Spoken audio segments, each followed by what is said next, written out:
Bonjour. Donc, je suis Olivier Plantard, directeur de recherche à l'INRA. Donc, je travaille dans une unité mixte de recherche entre l'INRA et ONIRIS, donc l'école vétérinaire de Nantes, donc un laboratoire qui s'appelle BioEPAR, biologie, épidémiologie et analyse de risque en santé animale. Et aujourd'hui, je vais vous parler des approches One Health et notamment de l'intérêt de ces approches pour comprendre et étudier les maladies attiques, avec comme sous-titre « Nouvelles perspectives pour les vétérinaires ». Donc mon exposé va se structurer en trois parties. Tout d'abord, dans un premier temps, je parlerai un peu du contexte dans lequel ont émergé ces approches de type One Health et de l'intérêt de ces approches sur le cas particulier des maladies attiques, en quoi ça illustre bien l'intérêt de ces types d'approches. Dans une deuxième partie, je vous parlerai plus particulièrement donc, des maladies attiques qui concernent les animaux de compagnie, en prenant plusieurs exemples et en essayant d'illustrer là aussi comment ces approches One Health peuvent nous aider à mieux lutter contre ces maladies. Et dans la dernière partie, je vous donnerai des exemples de programmes de recherche scientifique en cours qui relèvent de ces approches One Health et qui portent sur les maladies attiques. Et je finirai en conclusion pour essayer de mettre en avant quelques points qui, j'espère, vous auront convaincu et que vous pourrez ramener chez vous en quelque sorte. Donc pour la première partie, donc quelques éléments pour définir ce qu'on appelle cette approche One Health.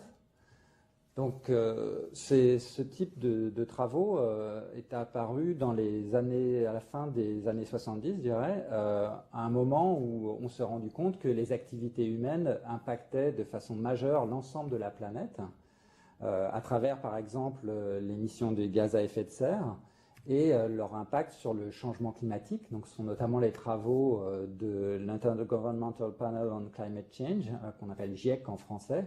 Et vous avez sur le graphique en bas à gauche l'augmentation de température corrélée à l'augmentation des gaz carboniques dans l'atmosphère. Et une autre illustration de ces changements globaux, c'est le pendant côté biodiversité et services écosystémiques, l'IPBES, donc là encore un Intergovernmental Panel, qui lui s'intéresse vraiment à la perte de biodiversité, à l'érosion massive qu'on observe de diminution de cette biodiversité. C'est ce qui est illustré sur la photographie où vous voyez la déforestation, notamment en milieu tropical, qui est à l'origine de la disparition d'énormément d'espèces sur la planète. Et une illustration en ce qui concerne les activités humaines sur la photo en bas à droite où vous voyez en Chine où l'homme est obligé de polliniser manuellement, fleur par fleur, dans les vergers en raison de la disparition des insectes pollinisateurs, donc un des services majeurs que peut nous rendre la biodiversité, un des services écosystémiques. Donc ça, c'est deux illustrations qui atteste du fait que l'homme a vraiment impacté l'ensemble de la planète, au point qu'on parle actuellement, pour les géologues, on est rentré dans une nouvelle ère, on parle d'anthropocène depuis la deuxième moitié du 19e siècle et l'ère industrielle, où si un géologue s'intéresse à la Terre, même dans quelques millions d'années, on sera capable de voir qu'il y a eu quelque chose qui s'est passé très brutalement à cette période-là, qui a impacté l'ensemble de la planète, d'où le nom d'anthropocène. Et donc ces changements à l'échelle de la planète, eh bien, ils ont aussi des conséquences sur la santé notamment de l'homme, mais aussi des animaux, et puis la santé des plantes. Donc c'est ce qu'on appelle l'approche One Health. Donc vous avez ici la couverture d'un document qui a été édité par le ministère des Affaires étrangères qui évoque la position française sur le concept One Health, qu'on pourrait traduire en français en une seule santé. J'utilise personnellement souvent la dénomination écologie de la santé. Et donc à travers cette approche-là, l'idée c'est que beaucoup des maladies sont liées à l'environnement. Par exemple, l'homme, beaucoup des maladies humaines sont impactées par ces changements globaux. Mais à côté des maladies chez l'homme, c'est aussi le cas des maladies animales, alors des animaux de compagnie, mais aussi des animaux de production, comme vous le voyez toujours sur cette couverture. Et aussi la santé de l'environnement, illustrée par cette photo où on voit un chercheur, Richard Ostfeld, qui a beaucoup travaillé sur les maladies attiques. Et donc cette approche One Health, l'idée c'est d'essayer de renforcer les collaborations entre ces trois disciplines scientifiques, les médecins, les vétérinaires et les écologues, pour s'associer et lutter contre ces maladies. Donc l'idée c'est d'éviter de fonctionner sous forme de silos où on aurait des disciplines vraiment hermétiques et au contraire de favoriser les échanges pour qu'il y ait une complémentarité, une transdisciplinarité entre ces différentes approches. Et toujours sur cette couverture, vous voyez en bas là, sur ce globe terrestre, on voit des arthropodes, des moustiques, des tiques, puisqu'effectivement, les maladies vectorielles, et parmi lesquelles les maladies à tiques, sont des exemples un peu emblématiques de ces approches du type One Health. Et c'est notamment le cas parce que toutes ces maladies vectorielles, comme leur nom l'indique, elles sont liées à des arthropodes qui vont être particulièrement sensibles à leur environnement abiotique, on pourrait dire physico-chimique. Par exemple, sur ce graphique, vous avez l'effet de la température. Sur l'axe des X, on voit que lorsque la température augmente, le temps de développement journalier des tiques, là en l'occurrence c'est l'Ixodes ricinus, est de plus en plus important. Donc la croissance va être accélérée à une température plus importante, et c'est ce qui fait que par exemple en zone tropicale vous avez ces pullulations de tiques qui peuvent être assez spectaculaires ici sur un bovin, parce que le cycle de développement de l'ensemble de la tique va être rétréci à cause de ces températures élevées. Un autre facteur abiotique, ça va être l'hygrométrie, et notamment pour les tiques, notamment Ixodes ricinus, où l'humidité de l'air est un caractère vraiment important pour la survie, que vous avez ici sur l'axe des Y, sur ce graphique en bas à gauche. Et on voit qu'en dessous de 80% d'humidité, la mortalité va être de plus en plus importante. Donc les tiques ont besoin de se réhydrater. C'est ce qu'on observe par exemple à travers cette étude faite par des collègues allemands, qui ont suivi dans des sous-bois forestiers des tiques sur lesquels ils ont posé un petit point de peinture et en les suivant sur des baguettes en bois blanches pour plus facilement les visualiser. Et on voit que lorsque l'humidité de l'air est plus faible, que l'air s'assèche, eh bien les tiques vont descendre dans la litière pour se réhydrater. Et donc elles ont vraiment besoin de cette humidité. Alors, ces conditions de température, d'hygrométrie, vont conditionner les densités de tiques. C'est notamment ce qu'on peut suivre sur le terrain en utilisant la méthode de collecte qu'on appelle la méthode du drap, où on va passer un drap blanc sur la végétation et quand on le retourne, on va dénombrer les tiques qui se détachent sur ce tissu blanc. Et donc, on fait ça, par exemple, ici, dans cette étude-là, depuis 2014, tous les mois, on retourne exactement au même endroit pour suivre les variations de densité des tiques, et dans des sites où on a des stations météo qui nous permettent de bien avoir des données sur ces conditions météo. Donc ça, c'est un programme de recherche qui est financé par l'INRA dans le cadre d'un métaprogramme adaptation au changement climatique de l'agriculture et de la forêt, qui est coordonné par une collègue de l'école Veto de Lyon et une collègue du CIRAD de Montpellier. Et vous avez sur ce graphique-là, au centre de la diapo, l'exemple de 7 stations différentes qui couvrent un certain éventail de climats en France, plus ou moins océanique, tempéré. Et donc on voit les variations au cours de l'année des densités de tiques. Et donc ça nous permet d'ajuster des modèles prédictifs. On peut modéliser les densités de tiques en fonction de ces conditions climatiques. Et grâce à ces modèles, on peut par exemple, en fonction de la météo, vous avez ici une carte de risque en fonction des conditions météo, où on voit quelles sont les zones plus ou moins à risque en fonction des conditions météo qui vient de faire. Et puis on peut faire des prédictions à des échelles de temps bien supérieures. On revient là au GIEC, au changement climatique, où on peut par exemple, en fonction des différents scénarios, comme le scénario A2, ici, en 2050, on s'attend à trouver telle ou telle température ou hygrométrie à l'échelle de l'Europe, et on voit par exemple que la densité des tiques en Scandinavie va fortement augmenter si le scénario, c'est ce scénario-là qu'on s'attend à observer. Donc, je vous ai parlé de l'environnement abiotique, comment il pouvait conditionner le développement des tiques, et les arthropodes vecteurs sont aussi particulièrement soumis à leur environnement biotique, notamment pour leur cycle de développement, puisque les tiques doivent faire, au cours de leur vie, qui dure 2 à 4 ans, doivent faire 3 repas de sang pour passer du stade larve, nymphe ou adulte. À chacun de ces stades doit correspondre à un repas de sang sur des hôtes différents. Alors pour Ixodes ricinus, la larve va essentiellement se gorger sur des mammifères de petite taille, des petits rongeurs typiquement. Ensuite, les nymphes, elles, vont plutôt s'alimenter sur des animaux de taille moyenne à grande. Donc, vous avez la taille des images ici est proportionnelle à l'importance de cet hôte dans le régime alimentaire de la tique. Alors que chez les femelles adultes, les mâles ne font pas de repas de sang, mais chez les femelles adultes, pour pouvoir pondre, ils vont faire un troisième et dernier repas de sang. Et là, ce sera exclusivement sur des mammifères de relativement grande taille, voire de taille moyenne, mais plutôt des cervidés ou des rumiens. Donc, on voit à travers la diversité des hôtes concernés ici. Donc là, je vous ai beaucoup parlé des animaux de la faune sauvage, et puis je vais aussi parler des animaux de production avec cette vache.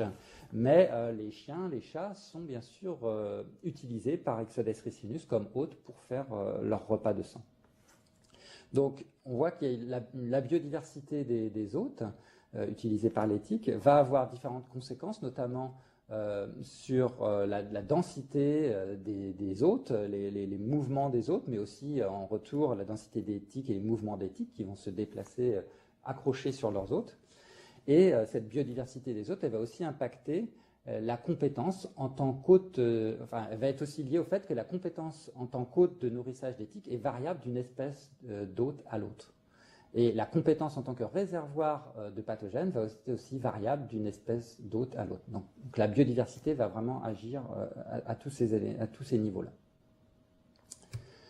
Et à côté de ces animaux, eh bien, l'homme est un hôte potentiel pour Ixodes ricinus pour chacun des stades, larve, nymphe ou adulte. D'où le fait que ces maladies sont souvent des maladies zoonotiques, puisque l'homme peut rentrer dans le cycle de la tique et va pouvoir faire des repas de sang sur l'homme. Donc la plus connue, la plus importante de ces maladies transmises par la tique, c'est la maladie de Lyme. Vous avez ici une illustration d'un érythème migrant qui est le symptôme le plus typique, mais pas exclusif. Donc là, on parle bien de santé humaine, mais comme on vient de le voir à travers l'implication d'animaux de compagnie, de production ou de la faune sauvage, on voit bien que si on veut comprendre l'épidémiologie de ces maladies, il y a une nécessité d'une interaction, d'une collaboration entre ces trois disciplines. Alors la maladie de Lyme, c'est une maladie vraiment majeure dans l'hémisphère nord, c'est une des maladies infectieuses les plus importantes. Aux États-Unis, on considère qu'il y a plusieurs dizaines de milliers de cas tous les ans de maladie de Lyme qui sont rapportés. Et en Europe, c'est du même ordre de grandeur, 20-30 000 cas au moins par an. Et en France, c'est aussi une maladie vectorielle vraiment importante. Donc ça, c'est ce qui concerne les maladies humaines transmises par l'éthique. Et en ce qui concerne les maladies dans l'élevage, on peut dire que les maladies à tiques sont vraiment des maladies d'importance majeure, plus particulièrement dans les zones intertropicales. On considère que plus de 80% des bovins à l'échelle mondiale sont affectés par des maladies à tiques, avec des pertes qui sont de l'ordre de 30 milliards de dollars par an. Donc c'est vraiment un souci majeur pour les éleveurs en zone tropicale. Dans cette représentation, ces chercheurs ont essayé de formaliser un petit peu comment les différents facteurs de l'environnement pouvaient impacter ces maladies zoonotiques, notamment les maladies zoonotiques vectorisées, donc avec ces trois acteurs, les vecteurs, les animaux et l'homme. Et ils ont mis différents niveaux de facteurs. À un niveau local, notamment, on peut avoir par exemple l'expansion de l'aire de distribution d'un vecteur, l'augmentation de population d'hôtes ou l'augmentation des contacts entre l'homme et certains animaux qui vont impacter la survenue de ces maladies, par exemple. À une échelle un peu plus régionale, il peut y avoir, par exemple, des changements d'habitat, des changements d'utilisation des ressources en eau ou en nourriture, ou des migrations, des mouvements migratoires à une échelle régionale qui vont impacter, là aussi, ce pathosystème. Et enfin, à l'échelle planétaire, là, des changements de changement climatique vont impacter aussi ces maladies, des changements aussi d'utilisation des sols, et enfin des changements, par exemple, de pratiques de conduite de troupeaux des éleveurs qui pourraient impacter aussi tout ce système. Voilà, donc je vous ai donné maintenant les grandes bases de ces maladies et on va continuer en évoquant le cas particulier des maladies à tiques chez les animaux de compagnie. Alors je vais illustrer essentiellement avec des maladies chez les chiens, Pour les chats, il y a moins de connaissances, il y a moins de cas de maladies qui ont été rapportés, mais ils sont aussi à considérer dans l'épidémiologie de ces maladies. Alors je commencerai, plutôt que faire un catalogue de toutes les maladies possibles, elles sont très nombreuses, j'évoquerai un cas dans les différents groupes d'agents pathogènes, en commençant par le cas de protozoaires qui sont transmis par les tiques. C'est le cas notamment des pyroplasmoses, donc dû au genre Babesia, qui sont exclusivement transmis par les tiques. Donc dans la première colonne à gauche, je liste les agents pathogènes à l'origine de ces pyroplasmoses, donc différentes espèces du genre Babesia. Il y a une centaine d'espèces de Babesia qui ont été décrites actuellement sur Terre. Et chacune, il en existe de différentes tailles par rapport à la taille de l'hématie. Vous voyez ici la taille de ces Babesia. Donc différentes espèces ont été décrites à l'origine de pyroplasmoses chez les chiens. Et ces différentes espèces de Babesia sont transmises par des espèces de tiques aussi différentes. Par exemple, Dermacentor reticulatus, Rhipicephalus sanguineus ou des tiques du genre Ixodes. Et chacune de ces espèces de tiques a des hôtes principaux sur lesquels ils vont faire leur repas de sang. Alors, dans le cas de Dermacentor reticulatus, sur la première ligne, les stades immatures sont essentiellement à se gorger sur des mammifères de petite taille dans des terriers, alors que les adultes, on les trouve sur des mammifères de relativement grande taille.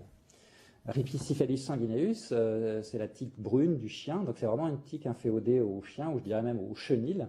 Vous avez sur la photo au centre à droite, là, des pullulations de ces tiques dans un chenil. Une distribution plutôt méditerranéenne, mais présente jusqu'à, on va dire, la moitié, le milieu de la hauteur de la France à peu près. Et Ixodes hexagonus, là, ou Ixodes camisua, ce sont des espèces qu'on trouve notamment associées aux hérissons pour hexagonus ou à des carnivores, des mustélidés ou des canidés comme le renard par exemple. Donc si on revient à notre approche un peu du type écologie de la santé, on voit que si on veut comprendre l'épidémiologie de ces maladies, il y a un rôle important de la faune sauvage, à la fois comme hôte de nourrissage des tiques, mais aussi comme réservoir de certains agents pathogènes. Cette pyroplasmose canine, vous avez ici une carte de distribution de l'ECDC qui a été publiée en 2012 et on voit que, comme je vous disais, les cas étaient plutôt présents au sud de l'Europe. Néanmoins, dans cette publication un peu plus récente, on voit qu'il y a des pyroplasmoses canines qui ont été rapportées maintenant en Scandinavie, en Hollande par exemple. Donc on voit qu'on a une progression vers le nord de cette maladie chez les chiens. Et avec ici sur les flèches, vous voyez, je pointe un peu des exemples au nord de l'Europe qui attestent de l'expansion de l'aire de distribution de cette tique, Dermacentor, qui est le vecteur de certaines espèces de Babesia qui sont à l'origine de pyroplasmose chez les chiens. Alors, quels sont les facteurs qui expliquent cette progression du vecteur? Eh bien, il y a notamment parmi les changements globaux, tout ce qui concerne les mouvements des personnes ou des marchandises, qui peut être à l'origine de l'introduction de cette tique plus au nord, et aussi on peut parler du changement climatique qui pourrait être à l'origine de l'implantation de cette tique plus au nord. Après les protozoaires, maintenant des maladies dues à des bactéries, c'est le cas notamment de rickettsiose, d'anaplasmose, de borréliose, on pourrait aussi parler d'ehrlichiose, qui sont des maladies transmises par les tiques, avec notamment des rickettsia comme Rickettsia conori, transmis là encore par Rhipicephalus sanguineus, qui va être à l'origine de maladies chez les chiens. Mais à côté de ces maladies chez les chiens, il s'agit aussi cette bactérie est à l'origine d'une maladie chez l'homme, donc c'est bien une maladie zoonotique, la fièvre boutonneuse méditerranéenne. Donc vous voyez, si on veut comprendre cette maladie, il faut aussi étudier ce qui se passe chez les chiens notamment. Donc on ne connaît pas exactement précisément pour l'instant le réservoir de cette bactérie. On pense que ça pourrait être notamment le lapin de Garenne. À côté des rickettsia, il y a aussi le genre Anaplasma, notamment Anaplasma platis, là aussi transmis par Rhipicephalus sanguineus, ou d'autres espèces du genre Anaplasma comme Phagocytophilum, qui elle est transmise par Ixodes ricinus. Et là aussi, on retombe, comme pour Borrelia, sur donc des maladies zoonotiques transmises par une espèce de tique extrêmement généraliste qui peut aussi s'attaquer à l'homme, d'où son importance comme maladie zoonotique. Donc, en ce qui concerne ces maladies bactériennes, il a été montré aux États-Unis que la biodiversité des hôtes, dont je vous ai parlé précédemment, avait un rôle important sur l'épidémiologie de la maladie de Lyme aux États-Unis, notamment parce que la compétence en tant que réservoir de pathogènes est très variable d'une espèce à l'autre. Par exemple, la souris à pattes blanches, à l'extrême gauche, va être en capacité à multiplier Borrelia de façon beaucoup plus efficace que à l'extrême droite de ce bandeau, le raton laveur ou l'opossum de Virginie, dans lequel Borrelia se multiplie très très mal. Donc la compétence en tant que réservoir est très variable d'une espèce d'hôte à l'autre. Et on a aussi fait le constat aux États-Unis, sur la côte nord-est des USA, que quand on compare des fragments forestiers de surface de plus en plus importante, eh bien, il semble qu'on a une diminution de la densité de nymphes. Plus on considère des fragments forestiers de grande surface, moins la densité de nymphes infectées sera importante, quoi. Donc tout se passe comme si la densité de type infecté diminuait avec la surface des fragments forestiers. Et on explique cette observation comme en lien avec l'augmentation de biodiversité, c'est-à-dire que plus on va considérer des fragments forestiers de grande taille, plus la biodiversité dans ces forêts va être importante. Quand on a des tout petits fragments forestiers, la seule espèce qui va rester, ça va être la souris à pattes blanches, et malheureusement c'est celle qui multiplie le mieux la bactérie. Alors que lorsqu'on a des fragments forestiers bien plus grands, on va avoir du raton laveur, des opossums de Virginie, du cerf, etc. Donc tout se passe comme s'il y avait une dilution de l'effet du rôle de cette souris à pattes blanches qui va se retrouver diluée au milieu d'une communauté plus large, et ce serait à l'origine de la diminution de densité de nymphes infectées dans ce genre de fragments forestiers. Donc on parle d'effet de dilution dans ce cas-là. Donc si on reprend le type de représentation graphique un peu synthétique dont je vous ai parlé, dans le cas de la maladie de Lyme, il y a notamment un changement d'utilisation des terres avec ces fragments forestiers de plus en plus petits qui va occasionner des changements d'habitat dans les agroécosystèmes, qui va occasionner des changements, des augmentations de population de certains autres, comme par exemple ici la souris à pattes blanches, et c'est ça qui va avoir des conséquences sur les cas de cette maladie. Et puis on a aussi une expansion de l'aire de distribution de ce vecteur en Amérique du Nord. Scapularis atteint maintenant le sud du Canada et remonte progressivement vers le nord. Donc là aussi sous l'effet de changements globaux. Pour finir, dernière illustration de maladie, cette fois-ci due à des virus. Donc là c'est une illustration avec la fièvre hémorragique de Crimée-Congo, qui est due à ce virus ARN et qui est transmis par un autre genre de tique, le genre Yaloma, et plus particulièrement Yaloma marginatum, qui va exploiter une grande diversité d'hôtes, à la fois des animaux de la faune sauvage, mais aussi des animaux de production, et qui, malheureusement, va atteindre l'homme. Donc, il va y avoir des cas, c'est aussi une maladie nosocomiale, parce que les aérosols peuvent être à l'origine de la transmission de ce virus par l'air.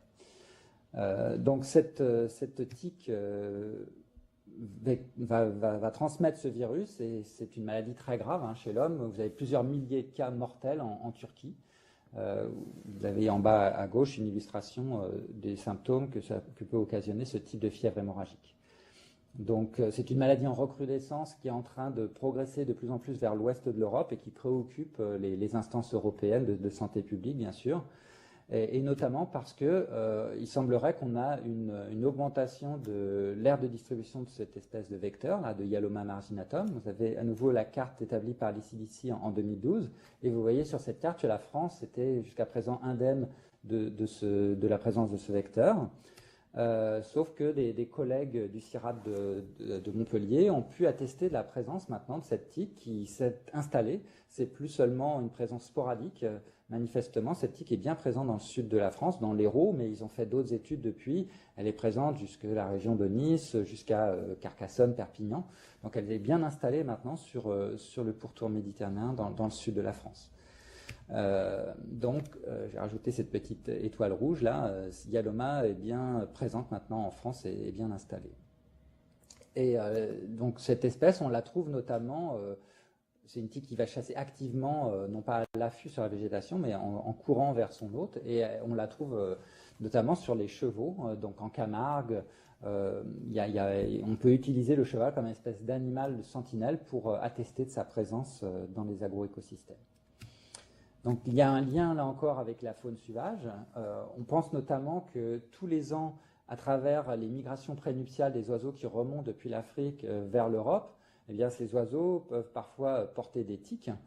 Comme ici sur cette photo, on voit un traquet moteux et une nymphe de Yaloma qui est en train de se gorger sous son bec. Comme le gorgement dure plusieurs jours, 4 à 6 jours, c'est plus de temps qu'il ne faut à ces oiseaux pour traverser la Méditerranée. Donc tous les ans, il y a un peu une sorte de pluie de tiques qui va arriver. Bon, jusqu'à présent, ces tiques n'arrivaient pas à s'installer en France parce que les conditions climatiques ne le permettaient pas. Et il y a probablement un lien avec le changement climatique qui fait que maintenant, en atterrissant en France, ces tiques trouvent des conditions qui leur permettent de s'établir et de former des populations qui se maintiennent. Donc jusqu'à présent, il n'y a pas eu de cas de fièvre hémorragique en France, mais en Espagne, il y a 2 ou 3 ans, il y a eu 2 cas mortels, donc c'est vraiment quelque chose à surveiller de près. Et pour parler d'autres activités liées à l'homme qui peuvent impacter l'épidémiologie de ces maladies, on peut dire qu'en Turquie, il semblerait qu'il y a eu, par exemple, des événements politiques qui ont occasionné une déprise agricole dans certains secteurs. Et il semblerait que ça, c'est un impact sur certains gibiers, les perdrix, les lièvres. Et ça pourrait être à l'origine d'une recrudescence du vecteur qui va aussi être à l'origine de plus de cas de cette fièvre hémorragique. Et donc, je vous ai illustré aussi le fait qu'il y a un lien avec les activités humaines, notamment parce que ces chevaux ont l'air d'être des hôtes assez fréquemment utilisés par cette espèce de tique vectrice. Voilà, donc je vais, dans cette troisième partie maintenant, évoquer des programmes de recherche scientifique en cours qui portent sur les maladies à tiques et qui s'inspirent de ces approches du type One Health, d'écologie de la santé. Le premier exemple dont je voulais vous parler, c'est le cas du projet OTIX, donc un projet financé par l'ANR qui est coordonné par Muriel Vessier. Et donc il s'agit d'une approche One Health pour identifier les agents pathogènes transmis par les tiques et responsables de syndromes inexpliqués chez l'homme et les animaux. C'est-à-dire qu'on va s'intéresser à des maladies à tiques qui sont autre chose que des borrélioses, par exemple. Et ça passe par plusieurs étapes. La première, c'est de recruter des patients, mais aussi des animaux, donc à la fois des animaux de production, bovins, caprins, mais aussi des animaux de compagnie. Une fois qu'on a recruté, il s'agit d'identifier chez ces patients ou chez ces animaux qui ont des historiques de piqûres de tiques, de rechercher des micro-organismes dans ces échantillons de sang, par exemple, des micro-organismes négligés qui sont non suspectés comme étant jusqu'à présent à l'origine de maladies à tiques. Et ensuite, d'isoler et de caractériser ces micro-organismes afin de prouver leur transmission de façon expérimentale par les tiques. Et pour finir, donc ce projet a pour objectif de proposer des outils pour améliorer le diagnostic des maladies à tiques, la prévention et aussi diffuser les connaissances sur ces maladies. Donc ce projet est basé sur un changement de paradigme, c'est-à-dire que jusqu'à présent, on avait plutôt tendance à considérer que les tiques allaient transmettre un agent pathogène, mais vous l'avez vu, en fait, il y a une grande diversité, que ce soit des virus, des bactéries, des protozoaires, de micro-organismes qu'on trouve dans les tiques. Et donc, plutôt que les co-infections dans ces vecteurs semblent être plutôt la règle que l'exception. Il y a une grande diversité de micro-organismes hébergés par les tiques. Sur ce graphique, vous avez différents cercles de couleurs différentes qui correspondent chacun à des genres de tiques différents. Et on voit là, il y a au moins une quarantaine de genres de bactéries différentes, donc on trouve associés aux tiques. Donc c'est le microbiote des tiques. On a une conception plus large des outils qui nous permettent de démontrer toute cette diversité d'espèces. Là c'est uniquement des genres différents de bactéries, mais pour chacun des genres, par exemple le genre Borrelia, il n'y a pas que Borrelia burgdorferi en Europe qui est à l'origine de la maladie de Lyme. Il y a une dizaine différentes d'espèces de Borrelia. Il y en a encore plus qui sont connues, mais au moins à l'origine de la maladie de Lyme, il y a plusieurs espèces. Il y a Afzeli, Gareni, etc. Donc on voit toute cette biodiversité là aussi des micro-organismes qu'on trouve dans les tiques. Donc pour la caractériser, cette diversité de pathogènes, ces co-infections, donc je vous ai parlé de pathogènes, mais Il y a aussi des bactéries, par exemple des bactéries symbiotiques. Il a été notamment démontré récemment que certaines espèces de tiques ne peuvent survivre que lorsqu'elles hébergent des tiques qui sont des symbiotes obligatoires. Et si vous faites ingérer à ces tiques un antibiotique qui va supprimer cette bactérie, eh bien la tique va mourir, puisqu'elle n'aura pas la source d'acides aminés essentiels que va lui apporter la bactérie symbiotique. Donc, là aussi, c'est une des illustrations de la diversité de ces micro-organismes hébergés. Et donc, pour caractériser cette diversité, on dispose maintenant d'outils beaucoup plus puissants, par exemple ces puces microfluidiques qui permettent de cribler 48 ou 96 échantillons en parallèle en utilisant des tout petits volumes réactionnels dans ce genre d'outils. Et puis, on peut utiliser des approches complètement sans a priori, avec notamment des outils de séquenceurs, du séquençage haut débit, qui va permettre de découvrir de nouveaux virus, de nouvelles bactéries, comme vous avez ici une illustration à travers cette publication récente sur le genre Bartonella. Un autre projet dont je voulais vous parler, c'est un projet que je coordonne, qui s'appelle Xénobiotique, qui est financé par l'Institut Carnot France Futur Élevage, et qui porte plutôt sur les acaricides, puisque pour lutter contre les tiques et les maladies à tiques, en fait, on utilise principalement une lutte chimique, donc qui va passer par soit l'utilisation de couronnes ou de pédiluves, ou carrément des bains d'étiqueurs dans lesquels on fait nager les vaches. Tous ces acaricides vont cibler des neurorécepteurs. Donc on va trouver au niveau des membranes de neurones de tiques qui permettent la transduction du signal nerveux. Et le problème, enfin il y a plusieurs problèmes liés à l'utilisation de ces acaricides, c'est notamment qu'ils sont non sélectifs, puisque en fait ils vont aussi avoir une action létale souvent sur beaucoup de groupes d'insectes, dont des insectes comme des coprophages, comme les bousiers par exemple, qui ont un rôle extrêmement important dans le recyclage de la matière organique à l'échelle des agroécosystèmes. Sans parler de problèmes aussi de toxicité pour l'homme de certaines de ces molécules.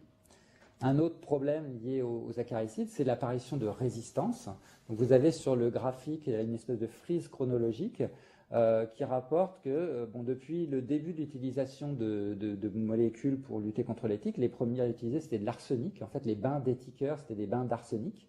Et malgré la puissance, la force de ce genre de molécules, leur toxicité, ça n'a pas empêché de voir apparaître des populations de tiques qui étaient résistantes à l'arsenic au bout de quelques décennies. Bon, on a arrêté d'utiliser des bains d'étiqueurs à l'arsenic dans les années après la Seconde Guerre mondiale. On est passé à d'autres molécules, des organochlorés, des organophosphorés, mais à chaque fois, on avait apparition de nouvelles résistances. Donc, il y a vraiment besoin de développer des nouveaux acaricides qui soient plus sélectifs et aussi plus durables. Donc, c'est ce qu'on essaie de faire dans ce projet, où on va extraire le synganglion, c'est-à-dire le cerveau des tiques, et avec des outils de séquençage haut débit, essayer d'établir un catalogue exhaustif de tous les gènes de neurorécepteurs de la tique sur laquelle on travaille, Ixodes ricinus.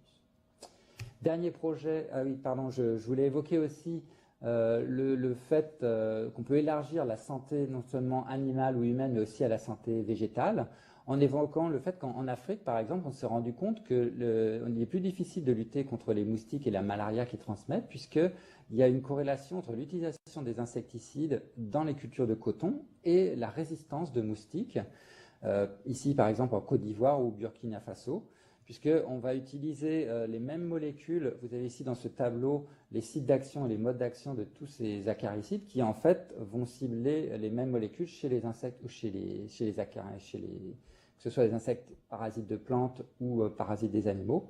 Et donc on voit qu'on a une augmentation de la fréquence des individus résistants à ces insecticides parce qu'on utilise les mêmes molécules, y compris pour lutter contre des insectes ravageurs des cultures. Donc, si on veut préserver la durabilité de ces molécules, ces xénobiotiques, il faut faire attention. Il faudra utiliser des molécules qui soient le plus ciblées possible dans leur mode d'action.